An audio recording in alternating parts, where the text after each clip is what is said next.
last couple of years, cold brew coffee has been all the rage. Even some of the bigger coffee houses like Starbucks and Dunkin' Donuts are jumping on board with this trend. So what's the difference between iced coffee and cold brew coffee?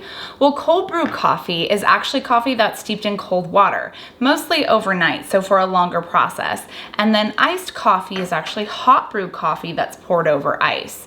And some people claim that cold brew coffee is smoother, has a sweeter taste, and is less bitter than hot brew coffee or iced coffee. Many sources also claim that cold brew coffee has some health benefits. They claim that it's less acidic and has more antioxidant levels than hot brew coffee. But these claims came out before any scientific research was really done on comparing the two. So I say if you want to drink cold brew coffee, then do so because of the taste. They're right about that. It is smooth and it's less bitter than a hot coffee or iced brewed coffee. So if you want to learn how to make an easy cold brew coffee version in the comfort of your own home, then keep watching.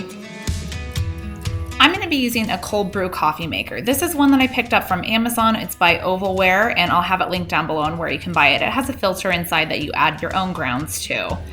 To start off, you need to weigh out your coffee. You need 85 grams of whole coffee beans. I'm going to be using espresso, but you can use whatever type of bean or type of coffee you want to here. Then we're going to grind our beans. For cold brew coffee, you actually want like a more coarse grind. So I'm just going to be using my food processor. If you have a coffee grinder, you can use that too. But the instructions on my cold brew coffee maker said to use coarser grinds.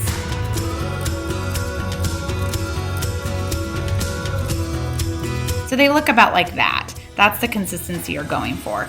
Next up, we're gonna add our grinds into the filter.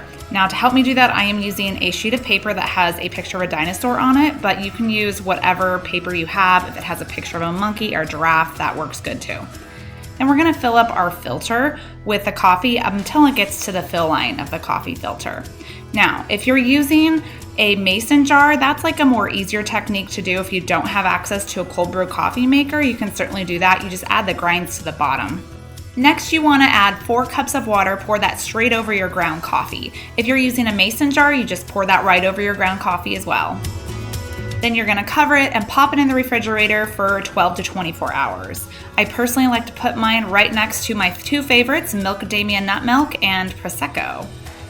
If you're using a mason jar, like I said before, just add the grounds right in there, cover it with water, give it a good shake, and then pop that in the refrigerator. So the next day, my cold brew coffee is ready. You can see the color's definitely deepened. It's a nice amber, dark brown color. And now all we have to do is strain it. Well, if you're using a cold brew coffee maker, this is really easy. But if you used a mason jar, you either want to use cheesecloth and pour your coffee through that to strain out the grounds, or a mesh strainer and pour out your grounds there too. But with the cold brew maker, you just lift up the filter and voila, your cold brew coffee is done and it's ready to pour. You can find this full recipe on my website. I'll have it linked down below. Also, check out these videos up here. They're on how to make different types of bulletproof coffee if you are a coffee lover like I am. Make sure you subscribe to my channel and give this video a like if you're addicted to coffee.